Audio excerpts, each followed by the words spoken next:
नमस्कार, स्वागत है आप सभी का। सामान्य हिंदी में आज हम लोग एक बहुत ही महत्वपूर्ण टॉपिक, जो कि बहुत ही विवादास्पद टॉपिक भी है, बहुत ही महत्वपूर्ण टॉपिक भी है और आप लोग इसके बहुत टफ टॉपिक समझते हैं। और टफ समझने का या कठिन समझने का जो केवल एक कारण है कि इसमें संशय बहुत है। कौन सा टॉपिक ये है? वाक्य एवं वर्तनी शुद्धिकरण। विशेषकर वर्तनी शुद्धिकरण में जो है बहुत सारी भ्रांतियां हैं आपके मन में कि कौन सा शब्द कैसे लिखा जाना चाहिए, जोड़ के लिखा जाना चाहिए, अलग लिखा जाना चाहिए, विसर्ग लगना चाहिए, अनुस्वार लगना चाहिए, अधोरेखा लगनी चाहिए, नुक्ता किन शब्दों में लगता है। तो ये सब चीज़ें ऐसी हैं जो कहीं ना कहीं आपके मन में जो है एक कौतूहल की तरह जो है बसी हुई हैं। और उसी लिए जो है आज हम एक बहुत ही प्रामाणिक सोर्स से शुरुआत करने जा रहे हैं। हालांकि हम अभी इस लेक्चर को बहुत धैर्य से आपको देखना है और जिनके पास धैर्य ना हो वो अभी ना देखें, बाद में देख लेंगे जब उनके पास जो है समय हो, क्योंकि बहुत सी चीज़ों को हम डिस्कस करेंगे। और भारत सरकार ने हिंदी का जो मानकीकरण किया है उसके लिए जो सबसे लेटेस्ट जो है बुक पब्लिश की है, जो कि केंद्रीय हिंदी निदेशालय की वेबसाइट पे भी अवेलेबल है, वो ये है। इसका शीर्षक है देवनागरी लिपि तथा हिंदी वर्तनी का मानकीकरण। अब इसमें बहुत सारे इस नियम उन्होंने स्थापित कर दिए हैं कि ऐसा होना चाहिए। आप लिखिए चाहे ना लिखिए, लेकिन होना ऐसा ही चाहिए। आप जो है, क्योंकि हिंदी लिखना बोलना, हिंदी भाषा जो है संस्कृत से जन्म लेती है, उसके बाद उसका स्वरूप लगातार 2500, 3 साल, 1000, 4000, 5000 साल में लगातार बदलते बदलते आज वो अपभ्रंश से होते हुए हमारी वर्तमान या जिसको आधुनिक हिंदी हम कहते हैं वहाँ तक पहुँच चुकी है। लेकिन समस्या ये है कि इस लंबे सफ़र में जो तत्सम था वो तद्भव में कन्वर्ट हो गया। कई सारी हिंदी की शाखाएं बन गई, क्षेत्रीय वर्गीकरण हो गया। एक ही शब्द को उत्तर भारत में कुछ और लिखा जाता है, मध्य भारत में कुछ और लिखा जाता है, पूर्वोत्तर भारत में कुछ और लिखा जाता है। और वहीं पर आप महाराष्ट्र में चले जाइए तो आप अपनी जो उत्तर भारत की हिंदी पढ़ते हैं उसको देख के जो है आपको जो है शंका हो जाएगी कहीं आप जो है आपने जो पढ़ा है वो गलत तो नहीं है। तो कोई भी गलत नहीं है, सभी लोग सही हैं, क्योंकि क्षेत्रीय प्रभाव के कारण जहाँ जैसा हिंदी का स्वरूप डेवलप हो गया, जहाँ जैसा हिंदी विकसित हो गई, वैसा वहाँ पर लिखा जा रहा है, वैसा वहाँ पर बोला जा रहा है। लेकिन फिर भी चूँकि हिंदी जो है राजभाषा है, हालांकि अभी राष्ट्रभाषा तो नहीं है, लेकिन राजभाषा तो है ही है, कई सारे प्रदेशों की भी राजभाषा है, तो उसका एक मानक स्वरूप होना चाहिए, एक स्टैंडर्ड फॉर्म होना चाहिए कि ये चीज़ ऐसे होनी चाहिए। अब उसका आप पालन करें ना करें वो एक अलग बात है। तो आज हमारा जो लेक्चर की शुरुआत होगी वो इस बुक को बेस बनाते हुए होगी, फिर आगे हम बाकी हिंदी के और नियम पढ़ेंगे कि वर्तनी शुद्धिकरण में क्या क्या नियम होते हैं, इसको हम पढ़ेंगे। तो पूरा वीडियो आपको धैर्यपूर्वक देखना है, तभी आप जो है चीज़ों को समझ पाएंगे। आप अगर समीक्षा अधिकारी, सहायक समीक्षा अधिकारी की तैयारी कर रहे हैं और चाहते हैं कि 2023 में जब नोटिफिकेशन आ रहा है और इस बार ही आप इसको क्लियर कर लें, तो आप हमारे साथ बिल्कुल निश्चिंत होके और श्रद्धा भाव से जुड़ जाइए और आपकी नैया हम पार लगाने के लिए आपके साथ हैं। ये देखिए हमारे सिलेक्शंस जो है जो 2021 के फाइनल सिलेक्शन है, 2016 का भी दिख रहा है। इसके अलावा लोअर पीसीएस और बाकी के जो है हम यहाँ प्रदर्शित ही नहीं कर रहे हैं। तो कुल मिला के कहने का ये है कि हमारा जो समीक्षा अधिकारी के लिए फाउंडेशन कोर्स चल रहा है वो अपने आप में एक अनूठा कोर्स है, जिसमें आप प्री प्लस मेंस की तैयारी एक साथ कर सकते हैं। आपको सभी सेगमेंट्स के वीडियो लेक्चर प्रोवाइड कराए जाते हैं। आप वीडियो लेक्चर्स के माध्यम से पूरे कोर्स को, सारे सेगमेंट्स को, सारे सब्जेक्ट्स को कवर करेंगे।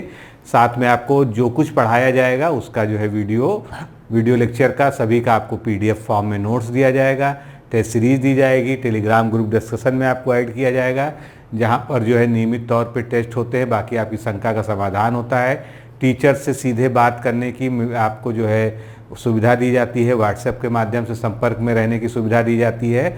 उसके अलावा आप जब मेंस की तैयारी कर रहे हैं तो मेंस के जो भी कंटेंट आप राइटिंग करते हैं उसको चेक कराने के लिए, उसका फीडबैक प्राप्त करने के लिए आप दे सकते हैं। तो अगर एक शब्द में या एक वाक्य में कहें तो ये कुल मिलाकर एक इंटरैक्टिव कोर्स है। इसमें टीचर, कोर्स और स्टूडेंट्स के बीच में कहीं पर दूरी नहीं है। सब कुछ जो है एक साथ आपको एक ही जो है तरीके से मिल रहा है। और अगर आप ज्वाइन करना चाहते हैं तो ये बहुत उचित समय है, क्योंकि वैसे भी काफ़ी समय निकल चुका है। और अब अगर आप ज्वाइन कर लेते हैं तब भी आप जो है यहाँ से भी आप तैयारी आगे कर सकते हैं। समीक्षा अधिकारी के लिए हमारी हिंदी की ये पुस्तक आती है। जो कुछ हम हिंदी में पढ़ा रहे हैं, पढ़ाने जा रहे हैं, लगभग सारा मटेरियल जो है आपको यहाँ पर मिल भी जाएगा। और ये हिंदी की बेस्ट सेलर बुक है अपने आप में। अमेज़ॉन, फ्लिपकार्ट सभी पर ये अवेलेबल है। आपके शहर में भी जो अच्छे बुक स्टोर हैं, बड़े बुक स्टॉल हैं कॉम्पिटिटिव एग्ज़ाम्स के लिए, वहाँ पर भी अवेलेबल है। और ये किताब अपने आप में 55 प्लस की गारंटी है आउट ऑफ 60। 55 प्लस तो आपको इससे क्वेश्चन मिलने ही मिलने हैं। 60 में 60 मिल जाए तो अतिशयोक्ति नहीं है। वैसे आप 2021 वाला देखिए तो अगर वैसे हमारे हिसाब से तो 60 था, लेकिन हम ये मान के चलते हैं कि 59 प्रश्न जो है डायरेक्टली इनडायरेक्टली यहाँ से आए थे, क्योंकि कभी भी 100% नहीं बोला जाता, एक परंपरा है। तो आप ये बुक ले लीजिए और हिंदी के लिए निश्चिंत हो जाइए। चलिए आगे बढ़ते हैं, शुरुआत करते हैं। सबसे पहले आपको बहुत बेसिक जो है जगह पे ले चलता हूँ। हालांकि ये हमारी हिंदी की वर्णमाला है और हम लोग अगर हिंदी को प्रेम करते हैं, हिंदी पढ़ते हैं, हिंदी को जानते हैं तो वर्णमाला हमको याद होनी चाहिए।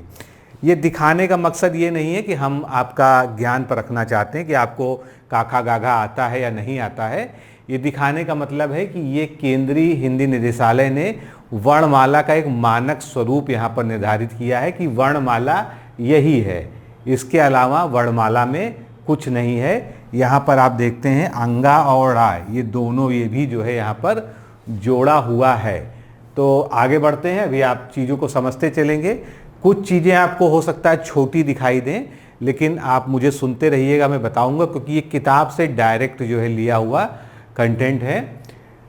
यहाँ पर जो है वर्णमाला के बारे में दिया हुआ है कि वर्णमाला क्या होती है, वर्ण क्या होते हैं, अक्षर क्या होते हैं, ये सभी आप जो है जानते हैं।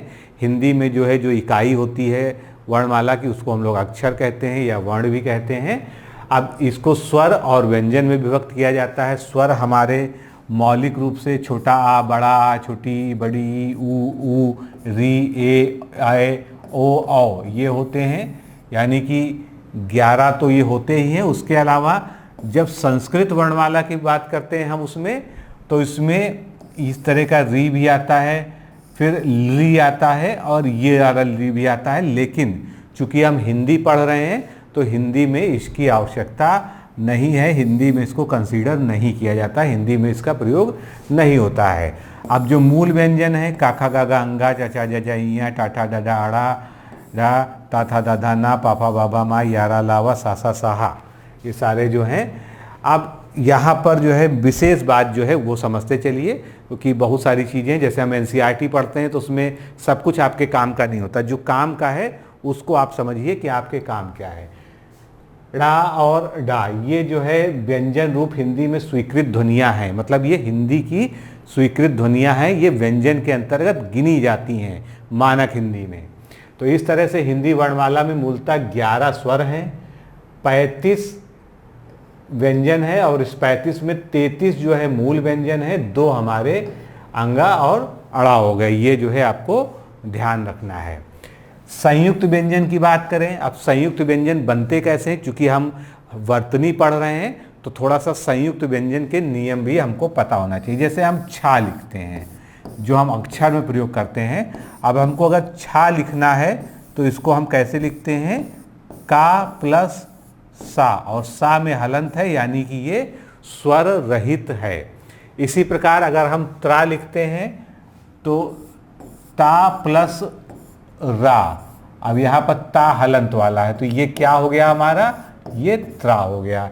इसी पर ग्या लिखते हैं तो ग्या लिखने के लिए हम क्या करते हैं, हम जा लिखते हैं प्लस इया लिखते हैं।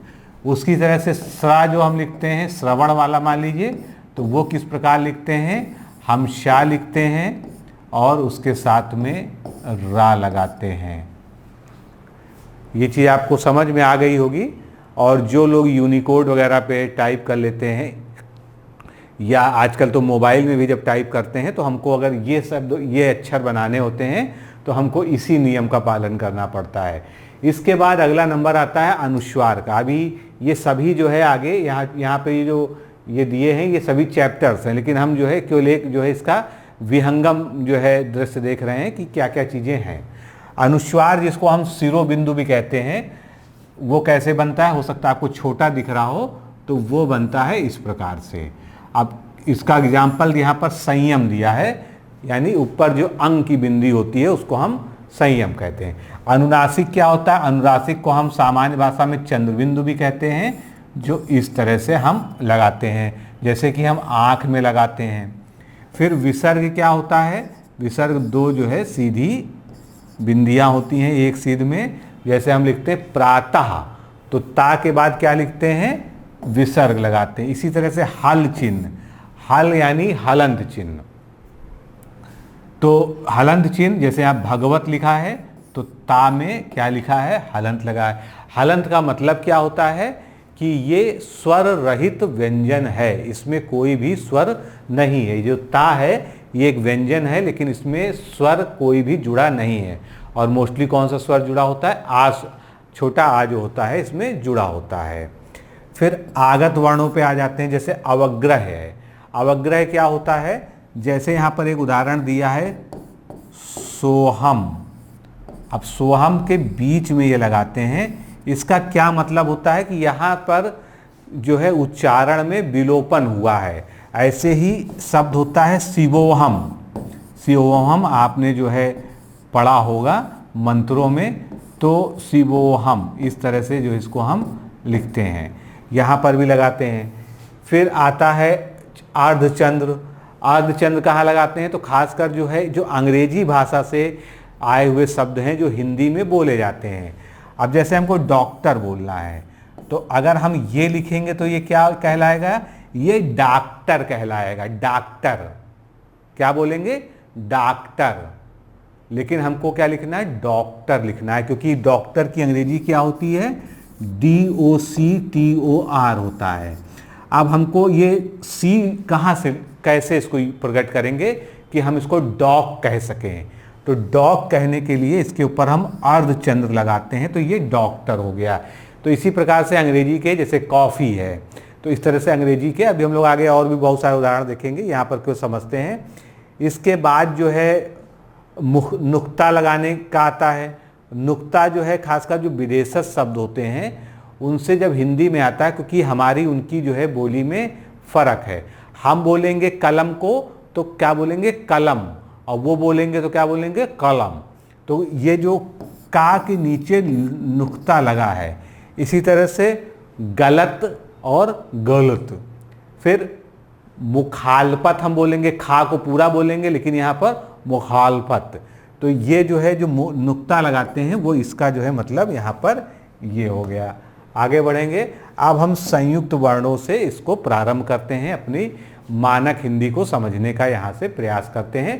मुझे लग रहा है आगे है कि आप लोग को बिल्कुल साफ दिख रहा होगा। तो सबसे पहले खड़ी पाई वाले व्यंजन की बात करते हैं। भाषा को भी समझते चलिएगा, ये मत सोचिएगा कि जो है हमको वाक्य एवं वर्तनी शुद्धिकरण पढ़ना है और सर हमको जो है हिंदी का जो है ग्रामर पढ़ा रहे हैं, क्योंकि अगर आप हिंदी का ग्रामर नहीं समझेंगे तो वाक्य एवं वर्तनी शुद्धि में क्या शुद्ध है क्या अशुद्ध है इसका निर्णय आप नहीं ले पाएंगे।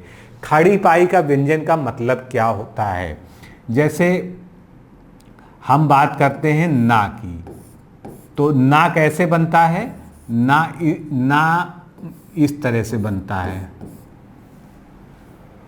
यानी कि इसमें खड़ी पाई का प्रयोग किया जाता है। अब जैसे हम खा लिखते हैं, तो खा को अगर हम अलग अलग लिखते हैं तो क्या लिखते हैं, ये लिखते हैं, ये लिखते हैं, इनको जोड़ देते हैं तो ये बन जाता है हमारा खा।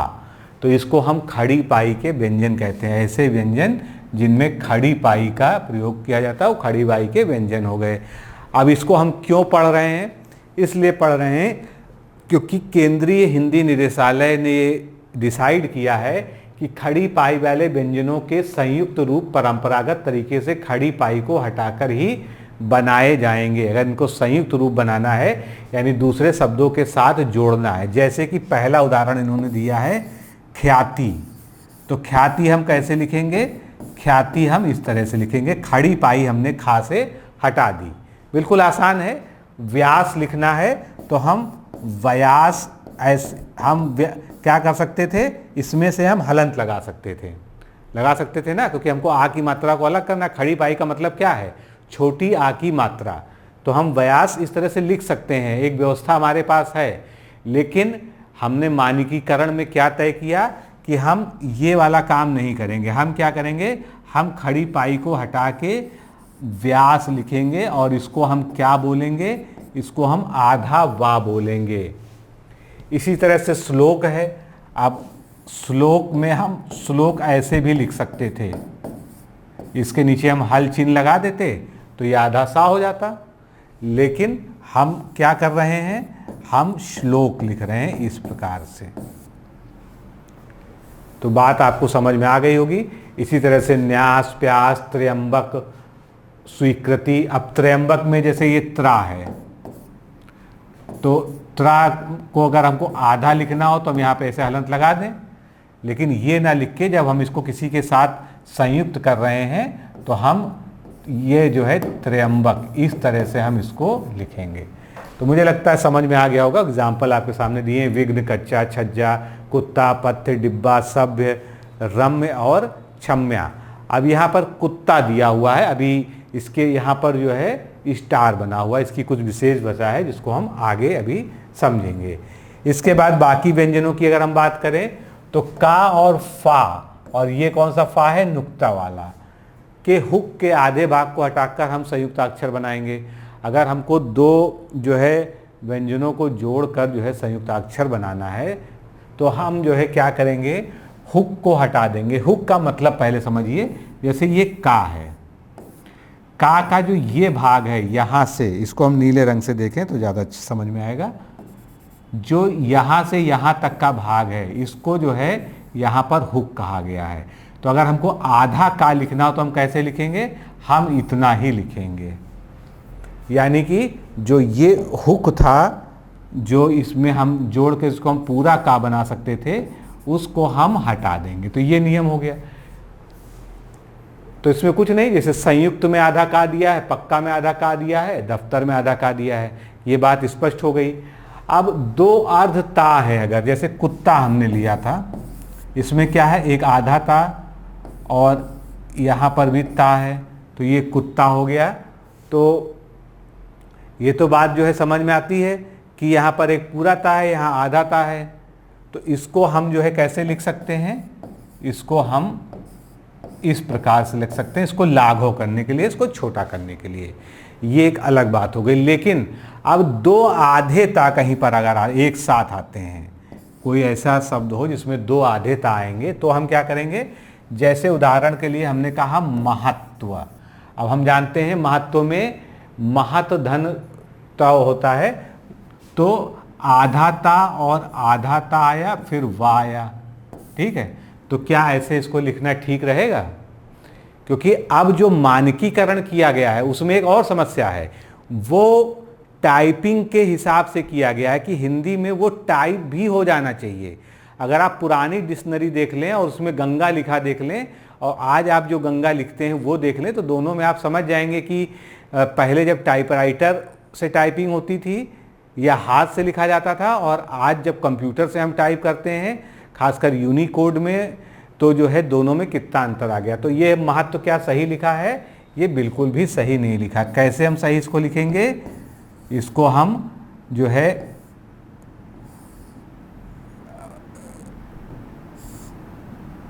पहला ता यहाँ निकाल देंगे, इसी में आधा ता ये जोड़ देंगे, हो गया महत्व। इसी तरह से तत्व, महत्व, ये दो आधा ता वाले हैं। अब हम लोग गलती क्या करते हैं कभी कभी लिखने में? हम लोग महत्व को सीधा सीधा, हमको ये पता ही नहीं है कि दो ता होते हैं इसमें, महत्व, तत्व लिखना है तत्व, सत्व लिखना है तो सत्व लिखते हैं, जबकि ये सब गलत है। इसमें आप इसको बोलिए सत्व, तो क्या है, आप उच्चारण करें सत्व, यानी दो आधे ता का उच्चारण हो रहा है, तो इसको आपको ध्यान देना जरूरी है। अब आगे बढ़ते हैं, संयुक्ताक्षर बनाने पे ही अभी हम चल रहे हैं, संयुक्ताक्षर का हमारा चैप्टर चल रहा है। अंगा, छा, टा, ठा, डा और ढा और हा के अगर हम संयुक्ताक्षर बनाते हैं तो जो हल चिन्ह है उसको लगा ही रहने देना चाहिए। मतलब हमको अगर जैसे ठा को आधा दिखाना है तो हमको ठा को आधा दिखाने के लिए हम क्या कर सकते हैं, हम ऐसे तो इसको लिख नहीं सकते हैं कि हमने, क्योंकि ये टा से मिलता जुलता हो गया। इसी तरह से अगर हमको ढा को आधा दिखाना हो तो हम कैसे लिखेंगे, कोई तरीका नहीं हमारे पास है। तो यहाँ पर बस इतना बताया गया है।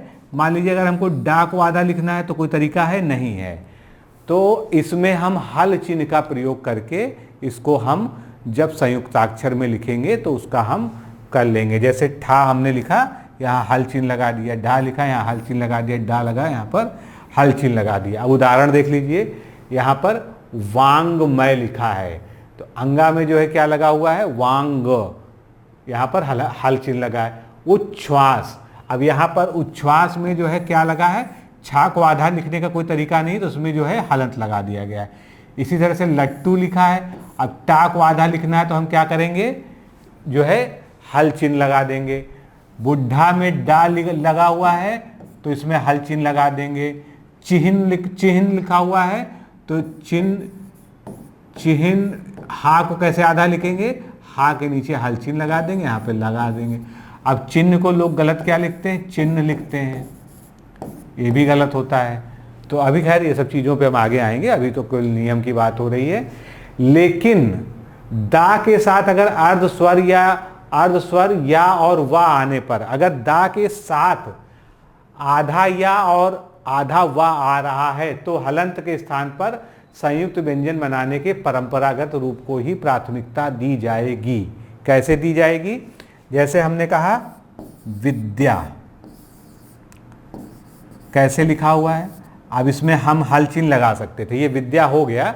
और आप कई जगह इसको लिखा हुआ देखेंगे, खासकर मंगल फॉन्ट पे टाइपिंग में भी जो है इस तरह से लिख के आ जाता है। लेकिन हिंदी का मानकीकरण करने में बताया गया कि विद्या को इस तरह से ना लिख के हम द्या बना देंगे उसको, दा और आधा या को मिलाकर जो क्या बना देंगे, द्या बना देंगे, विद्या बना देंगे। इसी तरह से अगला उदाहरण दिया है विद्यालय, विद्यमान, द्विवेदी, द्विधा। तो इसमें द्विधा में क्या किया गया है, अब इसमें वा हमको जोड़ना था तो इसमें हमने नीचे वा जोड़ दिया आधा और यहाँ धा लगा दिया, ये हो गया द्विधा। इसी तरह से द्विवेदी, तो दा के नीचे वा जोड़ दिया, ध्या का हमने उदाहरण देख ही लिया। तो आपको जो है ये चीज़ समझ में आ गई होगी कि दा के साथ अगर अर्धस्वर या वा आ रहा है तो हलंत के स्थान पर हलंत का प्रयोग हम वहाँ फिर नहीं करेंगे। जैसे हमने ऊपर इन व्यंजनों में तो हलंत का प्रयोग किया, लेकिन यहाँ पर हम हलंत का प्रयोग ना करके परंपरागत रूप से जो व्यंजन बनते थे, द्या है, द्वा है, उनका प्रयोग करते हुए इसको हम बना देंगे। फिर रा के प्रचलित तीनों रूप यथावत रहेंगे जब या का जो है हम संयुक्ताक्षर बनाएंगे। कैसे, जैसे हमने कहा प्रकार, अब प्रकार को हम और कैसे लिख सकते थे, प्रकार ऐसे भी लिख सकते थे, रा में हलंत लगा देते, सॉरी पा में हलंत लगा देते, क्योंकि यहाँ तो आधा तो पा है ना, रा तो पूरा है। तो लेकिन अब यहाँ पर पा और रा मिलके क्या बन जाएगा, प्रा मिल जाएगा। इसी तरह से दूसरा रा जो है कहाँ पर लगता है, जैसे हम धर्म लिखें तो ऊपर लग जाएगा, राष्ट्र लिखें तो ट्रा, टा के नीचे रा लग जाएगा। तो ये तीनों ही रूप प्रचलित रहेंगे, यानी इसको कोई छेड़छाड़ इसमें हमको नहीं करनी है। आगे बढ़ते हैं, अब री की बात कर लेते हैं, स्रा। तो ये क्या है, स्रा का प्रचलित रूप ही मान्य रहेगा। स्रा कैसे होता है, श्रा बनता है सा और रा के संयोग से। तो सा और रा के संयोग से क्या बन जाएगा? श्रा बन जाएगा। ये रा लग गया, ये श्रा बन गया। जैसे कि हमने कहा श्रवण कुमार नाम लिया तो श्रा बन गया। और सा के साथ रा के संयोग से श्रा और री के संयोग से क्या बनेगा? अब यहाँ पर ये छपा नहीं है, वो क्या बन जाएगा? वो श्री बन जाएगा, जिससे हम श्रृंगार लिखते हैं। अगर श्रा और री के संयोग से जो है बनाना हो तो हमको श्री बन जाएगा, और सा और रा के संयोग से बनाना हो तो हमारा ये वाला जो है श्रा बन जाएगा। इससे अगर एग्जाम्पल लें तो आप श्रवण लिख सकते हैं, इससे आप श्रृंगार लिख सकते हैं। ठीक है। फिर ता और रा के आधा ता और रा के संयुक्त वर्ण रूप के लिए क्या बन जाएगा? त्रा बन जाएगा। जैसा हमने पीछे भी देखा, त्रा है और रा है, सॉरी ता है और रा है, त्रा तो बनना है, ता है, लेकिन ये ता कैसा है? हलंत वाला है, यानी स्वर रहित है, तो ये त्रा बन गया। जैसे त्रयंबक जो हमने पीछे एग्जाम्पल दिया था। इसके बाद श्रा और त्रा के अतिरिक्त अन्य व्यंजन के साथ अगर रा आता है तो संयुक्ताक्षर 3.123 के नियम के अनुसार बनेंगे। 3.123 का नियम क्या कहता है? वो यही वाला नियम है, प्रकार, धर्म और राष्ट्र। मतलब इन 3 कंडीशन के आगे अलावा श्रा और श्रा का प्रचलित रूप मान्य रहेगा। रा के साथ सा के साथ अगर रा आ रहा है तो श्रा बनेगा, और री के साथ अगर आ रहा है तो श्री, जो श्रृंगार वाला श्री है वो बनेगा। ता और रा अगर साथ आ रहे हैं तो त्रा बनेगा। यहाँ पर ध्यान रखिएगा, ता का मतलब आधा ता या स्वर रहित ता या हलंत वाला ता। बाकी जो है, अब जो रा के अन्य रूप हैं इनके अलावा जो हमने पीछे देखा, जैसे का के साथ अगर हमको रा लगाना है तो क्रा बन जाएगा, प्रा बन जाएगा, ब्रा बन जाएगा, श्रा, रा, ये बन जाएंगे। फिर हल चिन्ह की बात कर लेते हैं।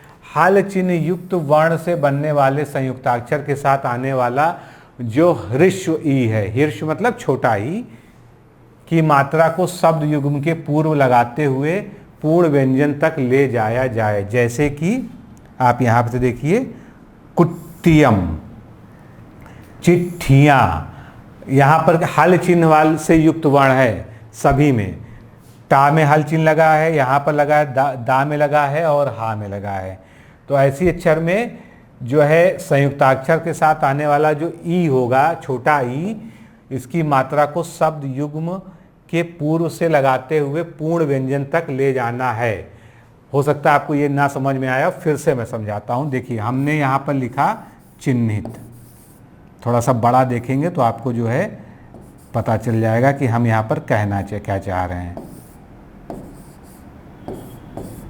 हमने ये चिन्हित लिखा, लेकिन ये हमने क्या गलत लिखा।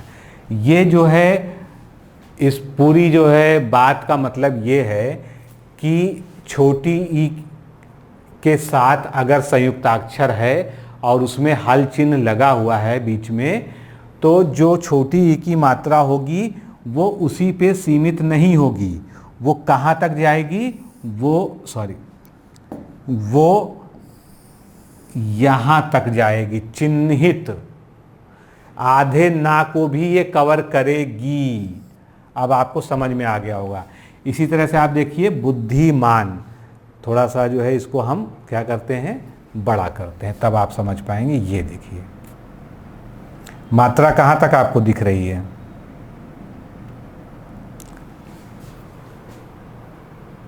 दा के पहले लगी लेकिन धा तक गई, दा पर जाके नहीं खत्म हुई। इधर देखिए, चिट्ठियां, टा पे ना खत्म हो गए, टा और ठा के बीच में मात्रा खत्म हो रही छोटी की। इसी तरह से कुट्टियम, टा और दूसरे टा के बीच में, हलंत वाले टा और पूर्ण टा के बीच में जाके खत्म हो रहा है। इसी तरह से चिन्हित जो मैंने आपको बताया, तो मुझे लगता है कि अब आप जो है इसको समझ गए होंगे कि ये नियम क्या कहता है। हो सकता है आपको ये सब चीज़ें बोरिंग लगें, लेकिन ये आपके जीवन भर के लिए जो है बहुत ही उपयोगी चीज़ है। अगर आप इसको एक बार याद कर लें, हो सकता है कि आपके परीक्षा में ऐसा कुछ ना पूछा जाए, लेकिन चूँकि हिंदी भाषी राज्य से हैं आप और हिंदी आपकी जो एक तरह से मातृभाषा है और इस देश की जो है सबसे ज़्यादा बोले जाने वाली भाषाओं में से एक है, तो हिंदी के बारे में कुछ विशेष चीज़ें जो हैं उसको आपको समझते चलना चाहिए। अब कारक चिन्ह और परसर की बात कर लें तो हिंदी के कारक चिन्ह सभी प्रकार की संज्ञा शब्दों में प्रातिपादक से पृथक लिखे जाएंगे। जैसे राम ने, अब हम लोग क्या करते हैं, बहुत से लोग लिखते हैं राम ने कार्य किया, तो इसको समझते चलिएगा, राम और ना को जोड़ दिया। इसी तरह से राम का, ये पेन राम का है, अब उन्होंने राम का जोड़ दिया, ये दोनों ही गलत हैं। आप राम ने जो है इसको आपको अलग अलग लिखना है। आप राम का जो है ये आपको अलग अलग लिखना है। अभी साथ क्या लिखना है वो भी बताया जाएगा। सेवा में, राम ने, राम को, राम से, राम का, सेवा में, इस तरह के जो प्रातिपादक शब्द हैं संज्ञा से वो पृथक लिखे जाएंगे। संज्ञा का मतलब यहाँ पर नाम आ रहा है राम। उसके बाद सर्वनाम शब्दों में ये चिन्ह प्रतिपादक के साथ मिलाकर लिखे जाएंगे। संज्ञा में अलग अलग लिखे जाएंगे, सर्वनाम में एक साथ लिखे जाएंगे। जैसे अब हमने कहा आपने, ठीक, आपने मेरा यह काम कर दिया। चलिए, तो आगे हाइपोथेटिकल हम कुछ भी सोच ले सेंटेंस में, लेकिन क्या ये आपने सही लिखा है? नहीं।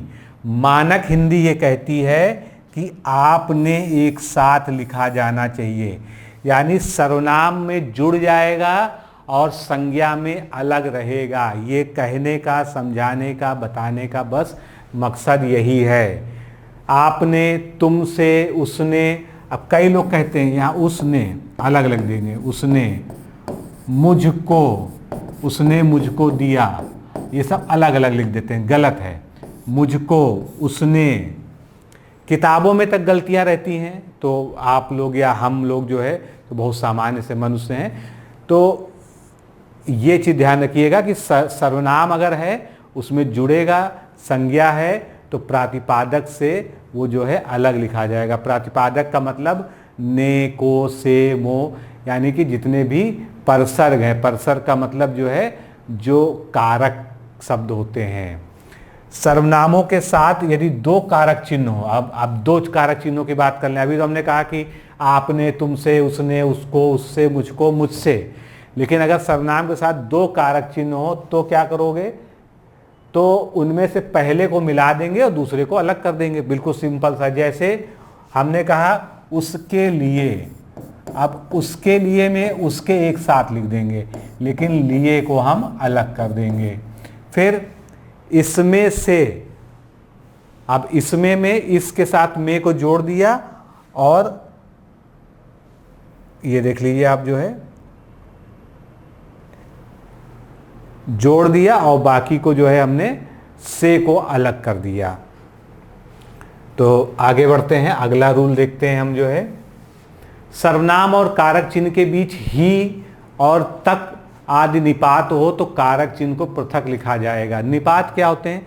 निपात जो है वो जो है अव्यय शब्द होते हैं जो किसी भी सेंटेंस में आकर उसमें एक विशेष जोड़ डालने का प्रयास करते हैं। जैसे उसने ही मुझे मारा था, तो ही शब्द यहाँ पर एक निपात है, ये एक जोड़ दे रहा है, एक बिल्कुल स्पेसिफाई करने के लिए, उसको सर्टिफाई करने के लिए जो है जोड़ उत्पन्न कर रहा है, तो वो ये निपात है। तो अगर निपात आता है कौन कौन सा?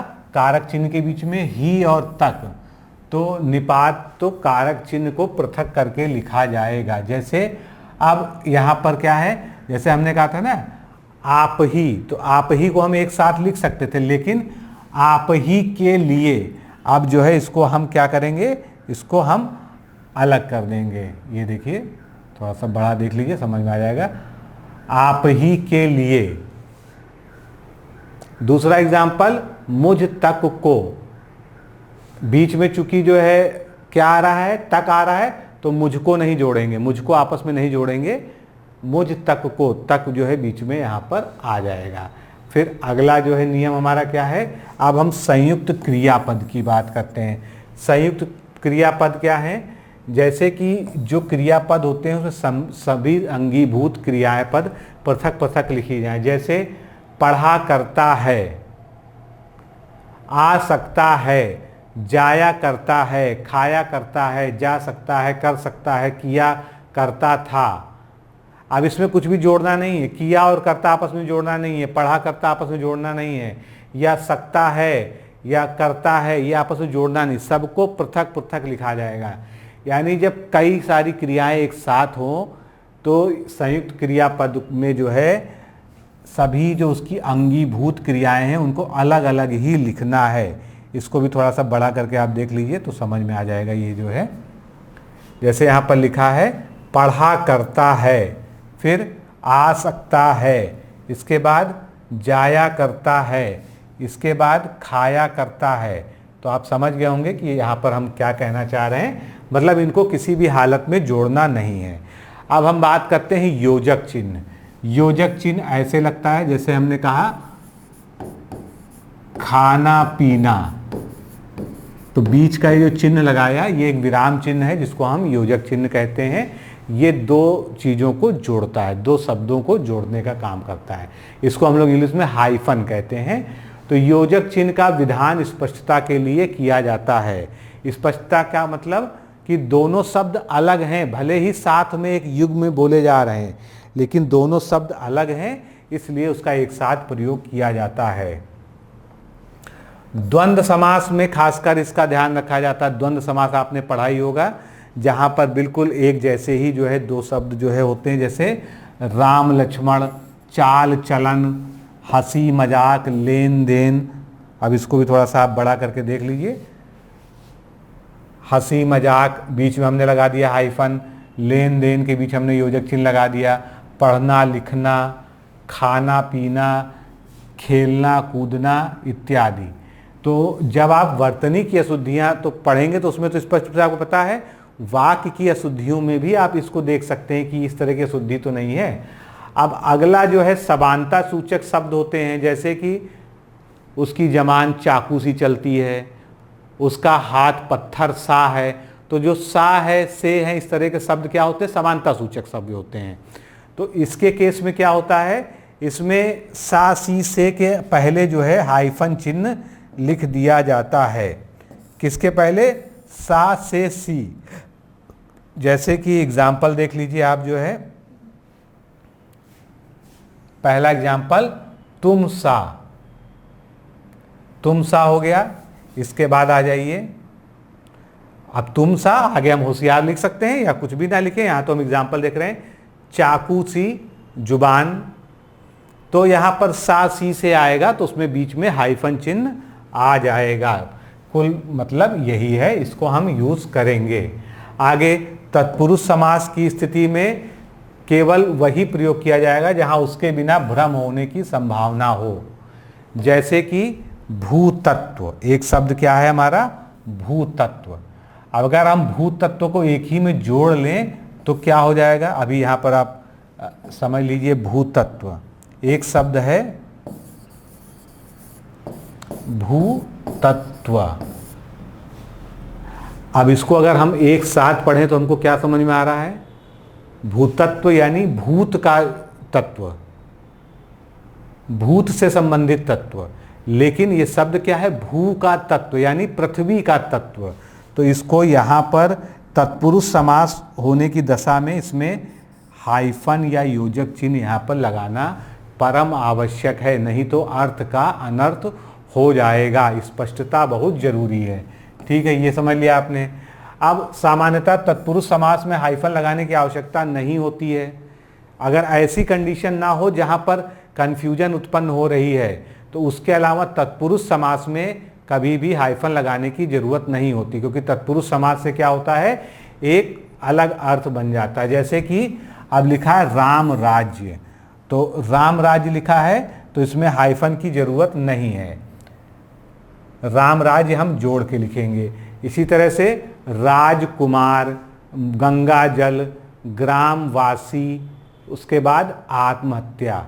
तो इसमें कहीं भी हाइफन का प्रयोग हम नहीं करेंगे। अगला नियम हम देते हैं, कठिन संधियों से बचने के लिए हाइफन का प्रयोग किया जा सकता है। कुछ संधियां ऐसी होती हैं, जैसे अवश्यंभावी होता है, अब उसको आप नहीं लिख पा रहे हैं तो अवश्य के बाद आप हाइफन लगा दीजिए, संभावी लिख दीजिए साथ में, तो ये पता चल जाएगा कि हाँ ये इसके साथ जुड़ा हुआ है, लेकिन ये हम संधि इसकी कर नहीं पाए हैं या हम इसकी सही संधि जानते नहीं हैं।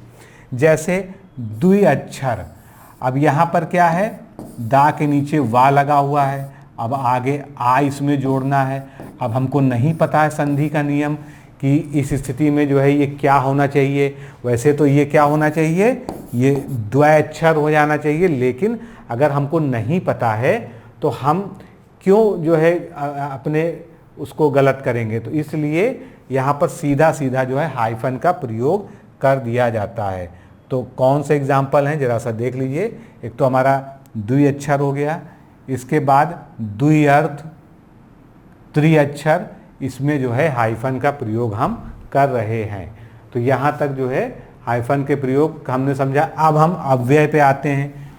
अव्यय क्या होते हैं, अव्यय ऐसे होते हैं जो जिनका रूप जो है प्रयोग के आधार पर परिवर्तित नहीं होता है। लिंग चाहे कुछ भी हो, चाहे कोई भी वो हो उनका, तो जैसे तक, सात आदि अव्यय सदा पृथक से लिखे जाते हैं, इनको जोड़ा नहीं जाता। मान लीजिए हमने कहा यहाँ तक, तो ये अलग ही अलग लिखे जाएंगे, इनको जोड़ना नहीं है। अगर हमने जोड़ दिया तो ये गलत हो जाएगा, इसको हमको अलग ही अलग लिखना है। यहाँ तक, वहाँ तक, आपके साथ, साथ भी जहाँ पर लगा है तो उसमें ना तो हाइफन लगाना है ना इनको आपस में जोड़ना है। यानी जैसे लिखा आपके साथ, तो इसको साथ भी ना जोड़ के अलग लिखेंगे, आपके साथ। दो अलग अलग वर्ड या दो अलग अलग शब्दों की तरह इसको हम ट्रीट करेंगे। इसी प्रकार से आह, ओह, आहा, ए, ही, तो, सो, इतने सारे दिए हैं, इसको आप पढ़ लीजिएगा। अनेक प्रकार के भावों को बोध कराते ये हैं। भाव मतलब एक तरह से मानव भाव हैं, कहाँ, कब, यहाँ, कहाँ, सदा, ओह, आह, मतलब कभी दुख के फीलिंग करा रहे हैं, कभी सुख की फीलिंग करा रहे हैं, कभी विस्मय की फीलिंग करा रहे हैं। तो ये जो है इस तरह के जो शब्द हैं ये अनेक प्रकार के भावों को बोध कराने वाले अवयव हैं। कुछ अवयवों के आगे परसर या कारक चिन्ह भी आते हैं, जैसे अब से, तब से, यहाँ से, सदा से।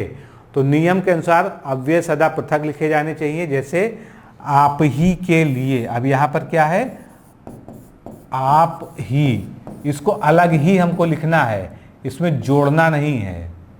इसको क्या करना है, इसको अलग लिखना है। आप और ही अलग अलग होना चाहिए।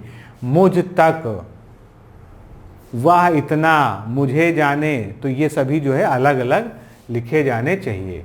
आगे बढ़ते हैं। अब बहुत सारे सम्मान सूचक या सम्मानार्थ शब्द होते हैं, जैसे श्री है, जी है। हम प्रायः जो है परंपरा होती है नाम के आगे जी लगा देते हैं। राम जी, कृष्ण जी, श्याम जी, कन्हैया लाल जी, तो एक सम्मान सूचक शब्द होता है। श्री आगे लगा देते हैं, वो भी सम्मान सूचक शब्द होता है।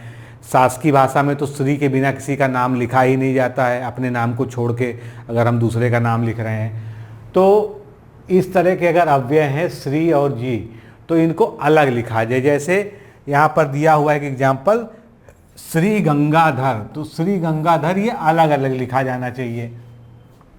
कन्हैया लाल जी, महात्मा जी, ये आपस में जोड़ा नहीं जाएगा। लेकिन अगर वहीं पर व्यक्तिवाचक संज्ञा है, श्री और जी आदि व्यक्तिवाचक संज्ञा के ही अगर भाग हों तो एक साथ लिखे जाएंगे। जैसे कि हम लोग लिखते हैं श्री राम, क्या लिखते हैं, जैसे जय श्री राम लिखते हैं। तो एक तो तरीका है कि हम इसको अलग अलग लिख सकते थे, लेकिन ये श्री जो है क्या है, ये व्यक्तिवाचक संज्ञा का ही भाग है। भगवान का नाम हमेशा श्री के साथ ही उच्चारित होता है, तो ये इसके साथ जुड़ जाएगा। इसी तरह से राम जी लाल, अब राम जी क्या है, उनका नाम ही है, वो जी जो लगा है वो सम्मान के लिए नहीं लगा है, इनके नाम का ही अंश है ये। इसी तरह से अगर किसी का नाम श्री भगवान हो तो श्री भगवान में श्री और भगवान फिर अलग अलग नहीं लिखेंगे, फिर वहां पर जो है चूंकि ये व्यक्तिवाचक संज्ञा है तो इसको जोड़ देंगे, श्री भगवान एक नाम ही हो गया। अब इनके आगे भी श्री लगाना है तो आप एक श्री अलग से लगा दीजिए, वो बात अलग है, इनको भी और सम्मान देना है तो। लेकिन ये नाउन हो गया, इतना ये इनका नाम हो गया। इसी तरह से श्री राम क्या है, एक व्यक्तिवाचक संज्ञा की तरह ट्रीट होता है, ये नाम जो है की तरह माना जाता है। समस्त पदों में प्रति, मात्र, यथा आदि अव्यय जोड़कर लिखे जाएं, जैसे कि समस्त पद का मतलब जैसे कि प्रतिदिन यानी प्रत्येक दिन, प्रतिशत, मानव मात्र, निमित्त मात्र। तो यहां पर हम चाहते तो मानव और मात्र को अलग अलग लिख सकते थे, मानव और मात्र अलग लिख सकते थे, लेकिन अगर ये समस्त पद हैं और इसमें अव्यय को जोड़ दिया जाता तो मानव मात्र हो गया, निमित्त मात्र। यथा समय, यथा और समय यहाँ अलग अलग नहीं लिखा जाएगा, यहाँ यथा समय एक साथ लिखा जाएगा, यथा यहाँ पर अव्यय है। इसी प्रकार से यथोचित, यथा उचित यानी जैसा कि उचित हो। तो यह सर्वविदित नियम है कि ये समास होने पर समस्त पद एक ही मान लिया जाता है, क्योंकि इसकी जो हम व्याख्या करेंगे, प्रतिदिन का मतलब प्रत्येक दिन होने वाला, प्रतिशत का मतलब प्रत्येक 100 में, मानव मात्र यानी मानव ही जहां पर अकेला हो, निमित्त मात्र यानी जो निमित्त हो गया हो, जो किसी के निमित्त हो गया हो। तो ये क्या है, समास। जब सामासिक पद बनते हैं अव्यय जोड़ के तो उनको पृथक पृथक ना लिख के एक साथ लिखा जाता है और अव्यय के साथ ही उस शब्द को जोड़कर एक ही में कंसीडर किया जाता है। अतः उसे पृथक रूप में ना लिखकर एक साथ लिखना ही जो है संगत है। अब एक उदाहरण से समझाया गया है कि अलग अलग कब लिखा जाता है। जैसे लिखा है 10 रुपये मात्र, तो यहाँ पर रुपये के साथ मात्र नहीं जुड़ जाएगा। 10 रुपये मात्र है तो 10 अलग, रुपये अलग, मात्र अलग। मात्र 2 व्यक्ति लिखा है तो मात्र 2 व्यक्ति, क्योंकि ये पदबंध की रचना है। यहाँ पर जो है क्या है, यहाँ पर समस्त पद यानी कि समास की रचना नहीं हो रही, ये पदबंध हो रहा है, तो ये जो है अलग अलग यहाँ पर लिखा जाएगा। अब आते हैं अनुस्वार और अनुनासिक में, जिससे बहुत सारे एग्जाम्पल आपके एग्जाम में पूछे जाते हैं। अनुस्वार क्या होते हैं, जितने भी वर्ग हैं हमारे हिंदी वर्णमाला के, उसका जो अंतिम अक्षर होता है वो अनुस्वार कहलाता है। हालांकि हम सबको घिच-पिच करके अंक की बिंदी बना देते हैं, लेकिन ऐसा जो है सही नहीं होता है। तो अनुस्वार का मतलब जो है अंक की बिंदी, और अनुनासिक का मतलब जो है अभी हम आगे बात करेंगे चंद्र बिंदी से होता है। तो अनुस्वार क्या है, एक व्यंजन है, और अनुनासिक क्या है, स्वर का नासिक के अभिलक्षण है, मतलब नाक से बोलने के कारण जो है वो चंद्र बिंदी जो है यानी उसका जो है नासिक चिन्ह जो है अनुनासिक चिन्ह बनता है। तो हिंदी में ये मानकीकरण में ये कहा गया कि ये दोनों अपने यथा रूप में जैसे पहले प्रयोग होते थे वैसे ही प्रयोग होते रहेंगे, इनमें कोई बदलाव नहीं किया गया है। अब पहले की बात करते हैं अनुस्वार की, जिसको हम शिरोबिंदु भी कहते हैं, क्योंकि ये सिर के ऊपर, जैसे का लिखा है तो कंग, का के ऊपर लगा दिया गया तो सिर के ऊपर लगा दिया गया। तो संस्कृत शब्दों में अनुस्वार का प्रयोग अन्य वर्गीय वर्णों या से हा तक से पहले यथावत रहेगा, या से हा तक यह यथावत रहेगा से, जैसे कि संयोग, संरक्षण, संलग्न, अंश, कंस, सिंह।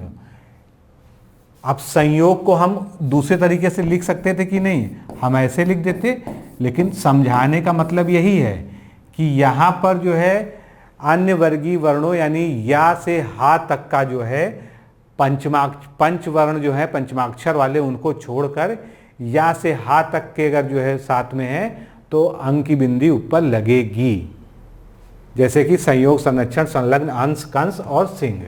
लेकिन संयुक्त व्यंजन के रूप में जहाँ पंचम वर्ण या पंचमाक्षर के बाद समवर्गीय शेष 4 वर्ण में से कोई भी एक वर्ण आता है तो एक रूपता के लिए अनुस्वार का ही प्रयोग किया जाना चाहिए। बस यही आपके समझने वाली बात है। जैसे कि पंकज, अब पंकज में का पे क्या आ रहा है, का वर्ग आ रहा है, उसके पहले पा पर अंक की बिंदी लगी है। गंगा में अंक की बिंदी लगी है, गा जो है वर्ग आ रहा है। चंचल, मंजूषा, कंठ, संत, संध्या, मंदिर, संपादक, संबंध आदि ये जो है इसके आ रहे हैं। यदि पंचमाक्षर के बाद किसी अन्य वर्ग का कोई वर्ण आ रहा है तो पंचमाक्षर अनुस्वार के रूप में परिवर्तित नहीं होगा, जैसे कि वो अपने मूल स्वरूप में, यदि जो आधा ना आधा मा उसी तरह से वो रहेगा, जैसे कि वांग्मय। अब यहाँ पर जो है देखिए कि माँ आ रहा है, यहाँ पर या आ रहा है, यहाँ पे माँ आ रहा है, तो ये उसी मतलब पंचमाक्षर के बाद किसी अन्य वर्ग का अगर कोई वर्ण आ रहा है तो वो पंचमाक्षर अनुस्वार के रूप में, अनुस्वार का मतलब शिरोबिंदु के रूप में जो है परिवर्तित नहीं होगा। वांग्मय लिख दिया जाएगा। अन्य, अब अन्य कैसे लिखा, ऐसे थोड़ी लिखेंगे हम कैसे लिखेंगे, यहाँ पर अन्य लिखेंगे, क्योंकि यहाँ पर जो ये आ रहा है ये या आ रहा है, समस्या इसकी ये है। यानी पंचमाक्षर के बाद जो है कोई अन्य वर्ण आ रहा है, किसी अन्य वर्ग का वर्ण आ रहा है, अगर समान का आ रहा होता तो वो अनुस्वार के रूप में लिखा जाता। तो ये जो है इसका नियम है। फिर यदि पंचम वर्ण यदि द्वित्व के रूप में आ रहा है, जैसे कि साथ साथ, एक साथ आ रहा है, तो वो अनुस्वार में परिवर्तित नहीं होगा, जैसे अन्न। ये देखिए अन्न, सम्मेलन, सम्मति, ये सभी जो है रूप परिवर्तित नहीं होंगे। संस्कृत के कुछ तत्सम शब्दों के अंत में अनुस्वार का प्रयोग आधे माँ का सूचक है, जैसे कि अहम, अहं, एवं, शिवम। तो बहुत से लोग ऐसे भी लिख देते हैं, ऐसे भी लिख देते हैं, लेकिन दोनों ही तरीके सही हैं। लेकिन जो आखिरी में ये अंग की बिंदी है, अंग की बिंदी का मतलब जो ये शिरो बिंदु है, अनुस्वार है, इसका मतलब आधा माँ है यहाँ पर, इसका मतलब आधा ना नहीं है, समझाने का ये मतलब है। मतलब ये आधा ना होके आधा माँ है, ये आपको समझना होगा। अब आते हैं अगला अनुनासिक, जिसको हम चंद्र बिंदु के नाम से जानते हैं, क्योंकि इसमें चंद्र बन जाता है, उसमें बिंदु लग जाती है, तो चंद्र बिंदु हो गई है। तो हिंदी के शब्दों में उचित ढंग से चंद्र बिंदु का प्रयोग अनिवार्य रूप से किया जाएगा और अनिवार्य होगा। इसके अब नियम पढ़ते हैं कि एक अनुनासिक चिन्ह व्यंजन नहीं है। अनुनासिक चिन्ह क्या है? व्यंजन नहीं है, यानी ये जो मात्रा है चंद्र बिंदु की, ये कोई व्यंजन नहीं है, ये स्वरों का ध्वनि गुण है, यानी स्वर से ही बना हुआ है, उसका एक विकृत रूप है, बदला हुआ रूप है। तो अनुनासिक स्वरों के उच्चारण में मुंह और नाक से हवा निकलती है, जैसे आ, ऊ, ए, मा, हूं। तो नाक से भी हवा निकल रही है और मुंह से एक साथ हवा निकल रही है। चंद्र बिंदु के प्रयोग के बिना प्रायः अर्थ में भ्रम की संभावना बनी रहती। जैसे एक शब्द हम लेते हैं हंस, ये कौन सा हंस है? सॉरी, ये कौन सा हंस हो जाएगा? तो ये हमारा हंस हो जाएगा जो हंस पक्षी होता है। और एक हंस क्या होता है? एक ये होता है हंस, ये हंस नहीं कहलाएगा, ये हंस कहलाएगा। हंस, हंस यानी हंसना, हंसने की क्रिया। और ये हंस क्या है? ये जो है पक्षी है। तो इसीलिए चंद्र बिंदु और अनुस्वार, सॉरी या यूं कह लीजिए, अनुस्वार और अनुनासिक में दोनों में स्पष्ट रूप से डिफरेंस होना चाहिए, जिससे कि अर्थ का अनर्थ ना होना पाए। अब आते हैं विसर्ग चिन्ह पे। जैसे प्रातः हम लिखते हैं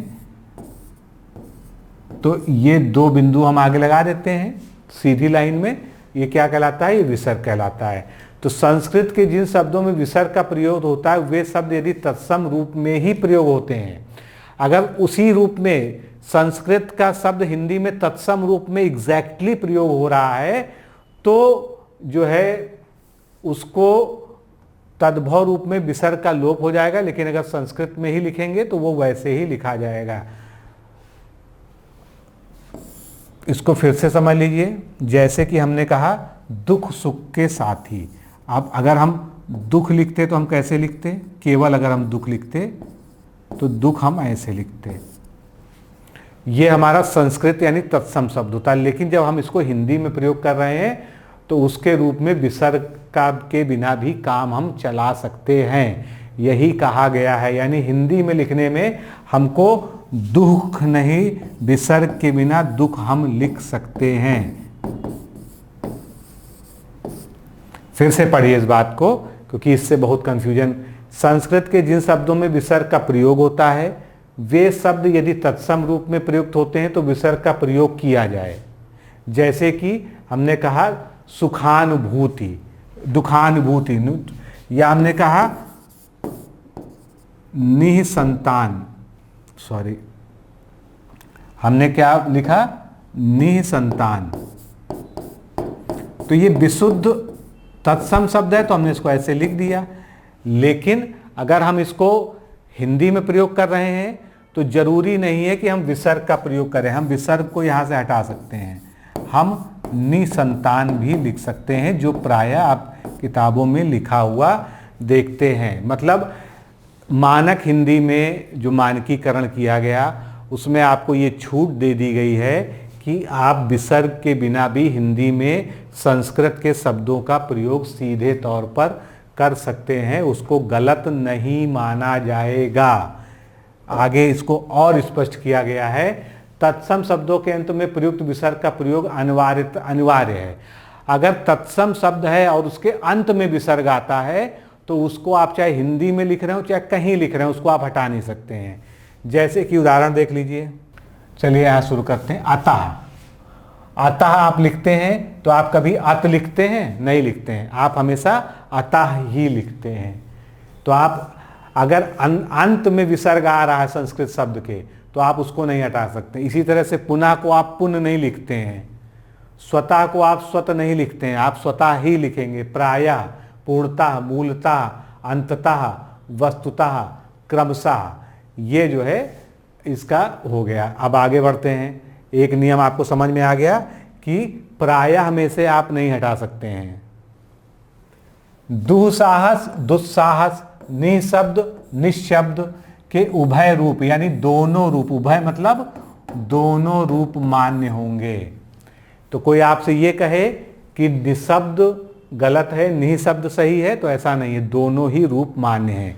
इसमें आपके पास चॉइस है, आप चाहें तो विसर्ग हटा दें, चाहे तो विसर्ग के साथ लिखें, लेकिन थोड़ा सा अंतर हो जाएगा। दुस्साहस की जगह दुस्साहस लिखना पड़ेगा, आधा सा इसमें आपको जोड़ना पड़ेगा। बस ये इसका जो है अंतर हो जाएगा।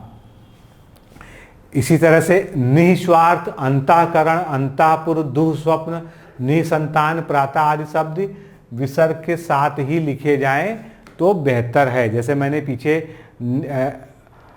दुःस्वप्न, निसंतान का उदाहरण लिखा, तो कई जगह निसंतान आप पढ़ते भी होंगे, अखबारों में हर जगह पढ़ते होंगे, लेकिन उसकी छूट नहीं दी गई है। एक्चुअली मुझे पीछे वो एग्जाम्पल लेना ही नहीं चाहिए था, क्योंकि वो एग्जाम्पल आगे आ रहा था।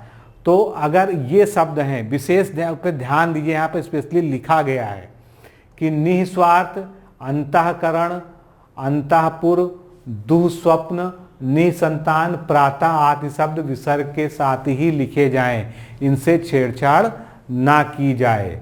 फिर इसके बाद आ गया विसर्ग को वर्ण के साथ मिलाकर लिखा जाए, जबकि कोलन चिन्ह को, जिसको उपविराम कहते हैं, जो शब्द से कुछ दूरी पर होता है, उसको इस तरह से लिखा जाए जैसे कि प्रातः।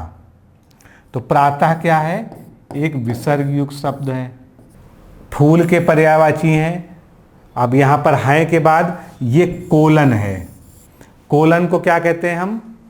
उपविराम चिन्ह है जो है, तो ये विसर्ग नहीं है, ध्यान रखिएगा, ये विसर्ग नहीं है, ये कोलन है।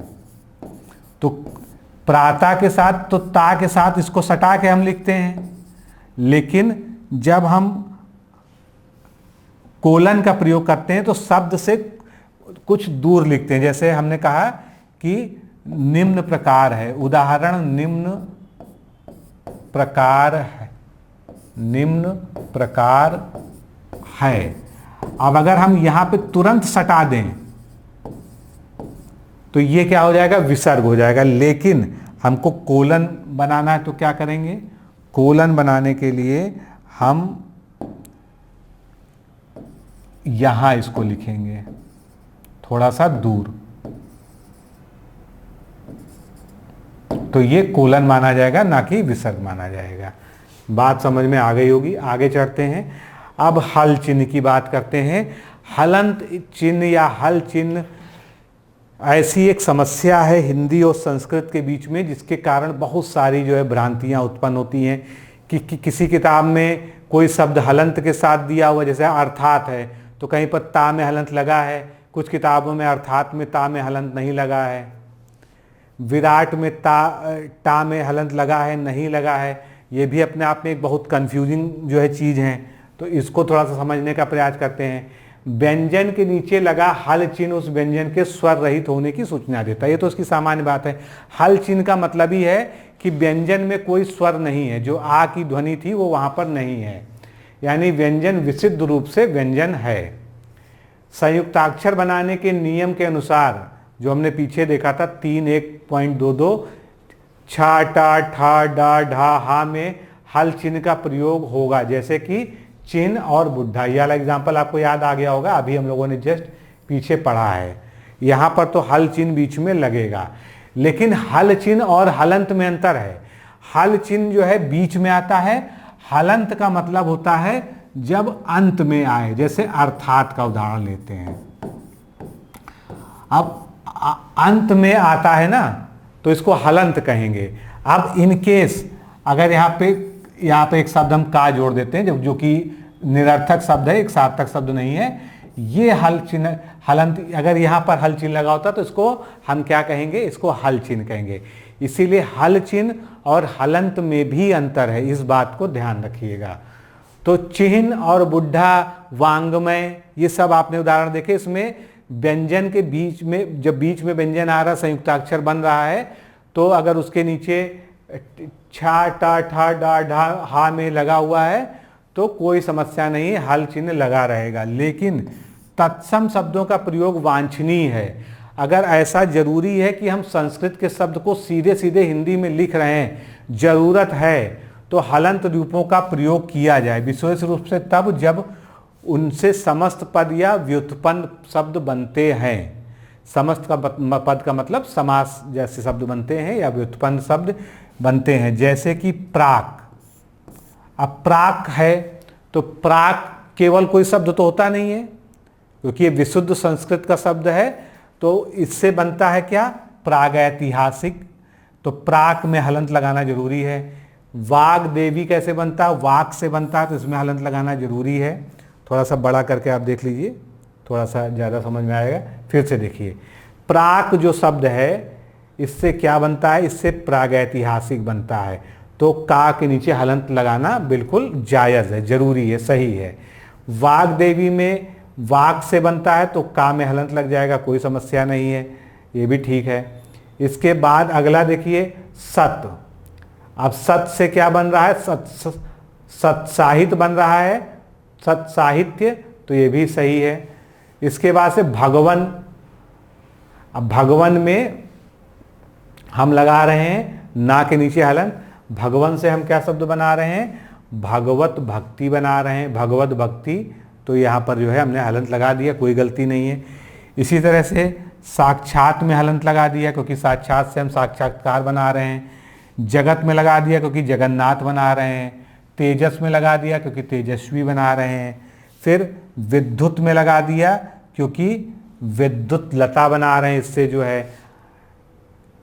तो कहने का मतलब ये है कि जहां हम संस्कृत के मूल शब्द, जिनको हम तत्सम कहते हैं, हिंदी में जब प्रयोग करते हैं, उनसे कोई सामासिक पद बना रहे हैं, जिसको हम जो है क्या कहते हैं, समस्त पद कहते हैं, समस्त पद बना रहे हैं, या उनसे हम संधि के नियम का प्रयोग करके कोई समस्त पद बना रहे हैं, कोई व्युत्पन्न शब्द बना रहे हैं, तो ऐसी दशा में हलंत का प्रयोग जो है बिल्कुल उचित है, मान्य है।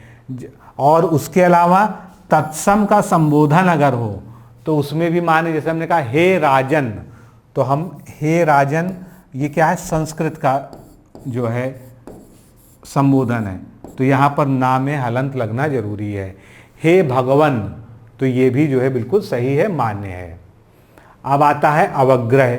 अवग्रह या जिसको विलुप्त हुए, जब कभी संधि होती है, संधि के कारण जो है कोई वर्ण या स्वर विलोप हो जाता है, तो उस विलुप्त हुए आ को प्रयोग करने के लिए एस की तरीके का ये हम चिन्ह लगाते हैं, इसको हम अवग्रह चिन्ह कहते हैं। जैसे कि शिव धन अहम है जो हमने कहा था, तो ये बन जाएगा शिवोहम। क्या बन जाएगा, शिवोहम, क्योंकि इसमें से आ गायब हो गया। अब आ विलोपित हो गया, उसको प्रदर्शित करने के लिए हमने जो है ये चिन्ह बना दिया, तो शिवोहम हो गया। फिर स्वन परिवर्तन, तो संस्कृत मूलक तत्सम शब्दों की वर्तनी ज्यों की त्यों ग्रहण की जाए, उसमें कोई भी जो है छेड़छाड़ ना की जाए। जो संस्कृत मूलक तत्सम शब्द हैं, सीधे संस्कृत भाषा से आए हैं, वैसे कि वैसे एज इट इज जो है लिखे जाएं, उनमें कोई भी परिवर्तन जो है नहीं मान्य है। अब ए और औ का प्रयोग, ए और औ का प्रयोग, तो हिंदी में ए और ए ओ, ए और औ का प्रयोग दो प्रकार के उच्चारण को व्यक्त करने के लिए होता है।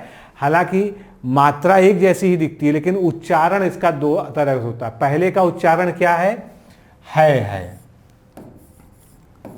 जैसे हमने कहा है, और है आदि में मूल स्वरों की तरह होता है। जबकि दूसरे प्रकार का उच्चारण है, जैसे गैया, गया, नया, भैया, कौवा, तो आदि शब्दों में संध्यक्षरों या डिफ्थोंग के रूप में आज भी ये सुरक्षित है। नियमानुसार या के पहले ए होने पर उसका उच्चारण आई के रूप में होना चाहिए। जैसे ये नया ना लिख के क्या होना चाहिए, नैया होना चाहिए, नियम तो ये कहता है।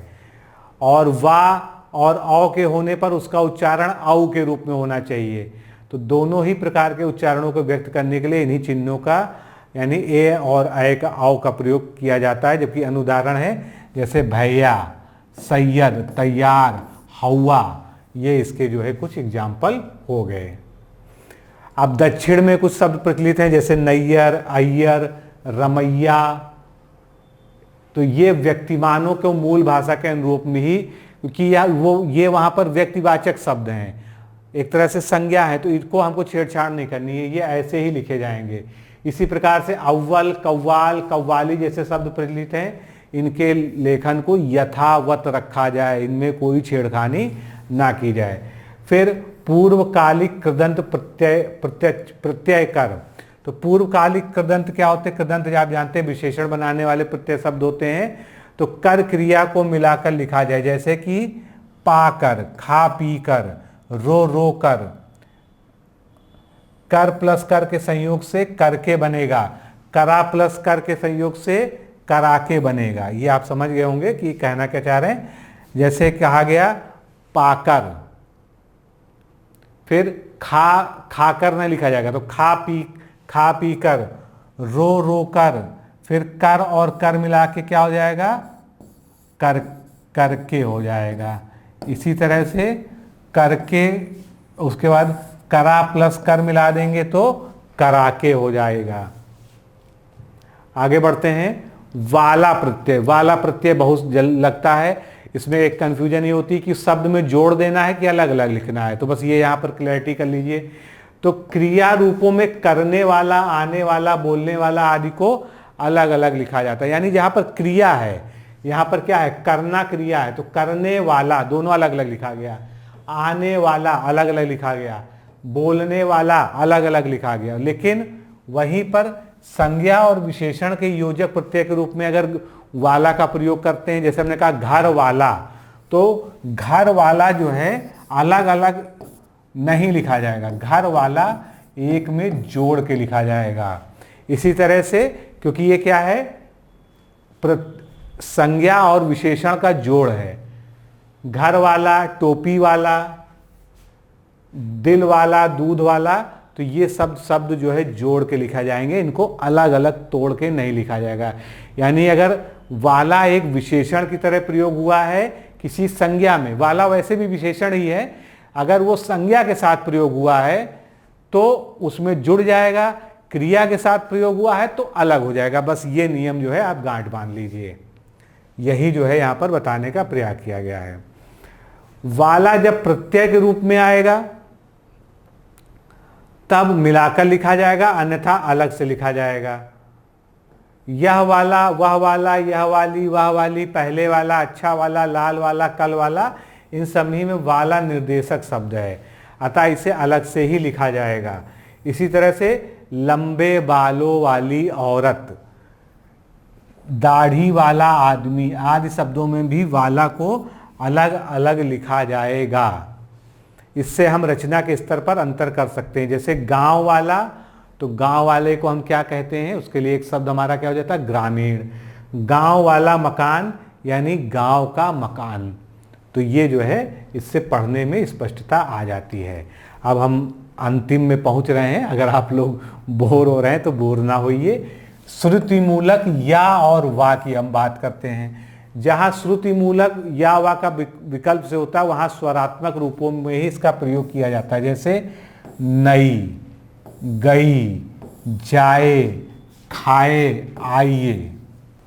लेकिन यह नियम क्रिया विशेषण अव्यय आदि रूपों में और स्थितियों में लागू माना जाए। जैसे दिखाए गए, अब यहाँ पर दिखाए गए हैं तो हम दिखाए इस तरह से नहीं लिख सकते हैं, दिखाए नहीं लिखा जाएगा, लिखा क्या जाएगा, दिखाए गए, दिखाए गए, नहीं सॉरी, यहाँ पे भी आ नहीं आएगा, यहाँ पर भी ए ही आएगा, दिखाए गए। उसी तरह से राम के लिए पुस्तक लिए हुए, नई दिल्ली। अब बहुत लोग जो है नई दिल्ली को नई दिल्ली लिखते हैं, बहुत बड़ी बड़ी किताबों में भी लिखा मिलेगा। तो नई दिल्ली जो है नई दिल्ली नहीं है, ये नई दिल्ली होना चाहिए। ये शब्दों को ध्यान रखिएगा, नई, गई, जाए, खाए, आइए, इसको ऐसे ही लिखना है, इसको चेंज नहीं करना है। जहां या श्रुतिमूलक व्याकरणिक परिवर्तन ना होकर शब्द का ही मूल तत्व हो, वहां वैकल्पिक श्रुतिमूलक स्वरात्मक परिवर्तन करने की आवश्यकता नहीं है। जैसे स्थाई, अब स्थाई जो है यहाँ पर या ही रहेगा, यहाँ पर ई नहीं बनेगा। अब अगर हम स्थाई इस तरह से लिखें तो ये गलत है। सही क्या है यहाँ पर, क्योंकि ये श्रुतिमूलक नहीं, स्थाई ये सही है। अव्ययी भाव, दायित्व, तो ये बहुत बारीक चीज़ें हैं जो आपको पता होनी चाहिए, क्योंकि आगे आपको ये सब जो है काम आएंगे। अब उर्दू के शब्द हैं जिसमें नुक्ता लगता है, जैसे कलम, किला, दाग। अब यहाँ पर जो है अगर इनके शुद्ध रूप में प्रयोग हो तो उच्चारण भेद बताना आवश्यक हो, तो वहाँ शुद्धता का ध्यान रखते हुए हिंदी में प्रचलित रूपों में यथास्थान नुक्ता लगाया जाए। वैसे तो कलम सही है अपने आप में, लेकिन अगर आपको ये बताना हो कि कलम एक विदेशी शब्द है, ये हमारा हिंदी का शब्द नहीं है, तो यहाँ पर आप नुक्ता लगा दीजिए। इसी तरह से खाना में नुक्ता लगा दीजिए, राज में लगा दीजिए, फन में लगा दीजिए, तो फन में लगा दिया आपने, फनकार बन गया, खाना बन गया, खानसामा बन गया। मतलब विदेशी शब्दों को प्रदर्शित करने के लिए नुक्ता का प्रयोग किया जाता है। अंग्रेजी शब्दों के बारे में हम लोग जाना ही कि जैसे हमने कहा था ना कि डॉक्टर, अगर हम ऐसे लिख दें तो हम इसको क्या पढ़ेंगे, डॉक्टर पढ़ेंगे, लेकिन उसका उच्चारण जो इंग्लिश शब्द से आया है डॉक्टर से आया है, DOCTOR, तो डॉक्टर होना चाहिए। इसी तरह से college, hall, mall, talkies, office, ये सभी जो है इस पे अर्धचंद्र का प्रयोग यहाँ पर किया जाएगा। अब कुछ छोटे मोटे अन्य नियम हैं, जैसे शिरोरेखा का या जिसको हम हेडलाइन कहते हैं, उसका प्रयोग जो है आवश्यक है। पूर्ण विराम, फुल स्टॉप को छोड़कर हिंदी में शेष विराम आदि चिन्ह वही ग्रहण कर लिए गए हैं जो अंग्रेजी भाषा में प्रचलित हैं, जैसे कि योजक चिन्ह है, निर्देशक चिन्ह है, विवरण चिन्ह है, अल्प विराम, अर्ध विराम, उप विराम, प्रश्न चिन्ह, विस्मय सूचक।